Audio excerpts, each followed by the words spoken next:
जुलाई में महंगाई ने फिर से अवाम की जेबों पर वार किया। रिहाइश से लेकर दवा, ट्रांसपोर्ट से लेकर मिठाई, कुछ भी सस्ता नहीं रहा। इदारा शुमारियात की रिपोर्ट बताती है कि घर के किरायों में 1.45% इजाफा हो चुका है।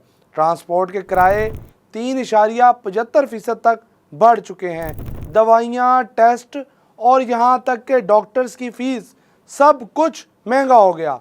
अद्वियात 0.16%, प्लास्टिक की अशिया और मिठाइयाँ 8% तक महंगी हो चुकी हैं। सबसे बड़ा झटका बिजली और गैस की कीमतों ने दिया।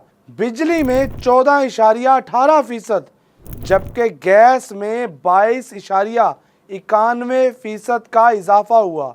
चीनी 6.11% महंगी हो चुकी, जो पहले ही आम आदमी की पहुंच से बाहर है। अब सवाल ये है कि तनख्वाहें वही की वही तो गुजारा कैसे हो? क्या हुकूमत को महंगाई की ये नई चढ़ाई नज़र आ रही है, या अवाम खुद ही इन महंगाई के झटकों के आदी बनते जा रहे हैं?